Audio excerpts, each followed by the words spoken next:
The Nightmare Before Christmas. Is it a Christmas movie or a Halloween movie? I'm still not sure. The plot goes like this. Jack Skellington is the king of Halloween Town, where all the people are some kind of monster, such as werewolves, vampires, and witches.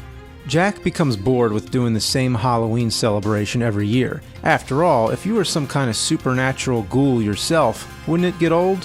One day he stumbles into Christmas Town. It's a new discovery, for none of the residents of Halloween Town have ever heard of Christmas before. He loves it. It's very much the opposite of characters such as Scrooge or the Grinch, who hate Christmas. Jack is so excited by the idea, he tells it to everyone back at Halloween Town. They don't get the idea. All they can do is compare it with their own notions of Halloween.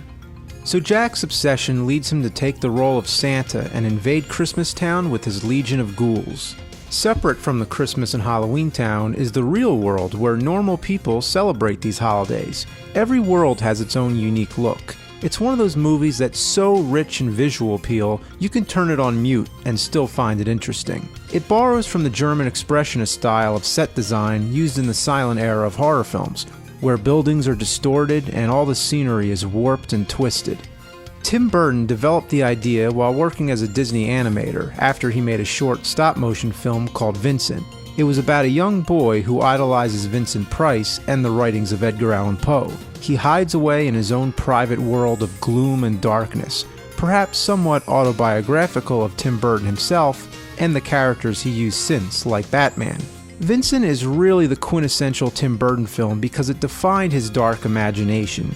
You can see it as a bonus feature on the DVD for Nightmare Before Christmas. For Nightmare, Burton produced and co-written. He was busy shooting Batman Returns and in pre-production for Ed Wood, so the directing job was handed over to Henry Selick, and a team of over 100 artists were assembled to bring Burton's vision to life. The stop-motion animation is still impressive today. Nowadays, most animated films of this nature would all be computer-generated, but these are real puppets and miniatures. It was said that Jack Skellington alone had around 400 different heads used for different facial expressions.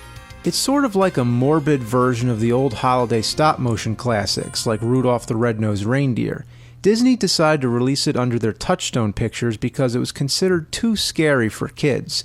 But come on, kids love this stuff. I did. Danny Elfman does the music and is the singing voice of Jack. With him, you can't go wrong. If you're looking for a Christmas movie and you want something a little different, this is it. The fact that you can watch it on either Christmas or Halloween is a nice bonus.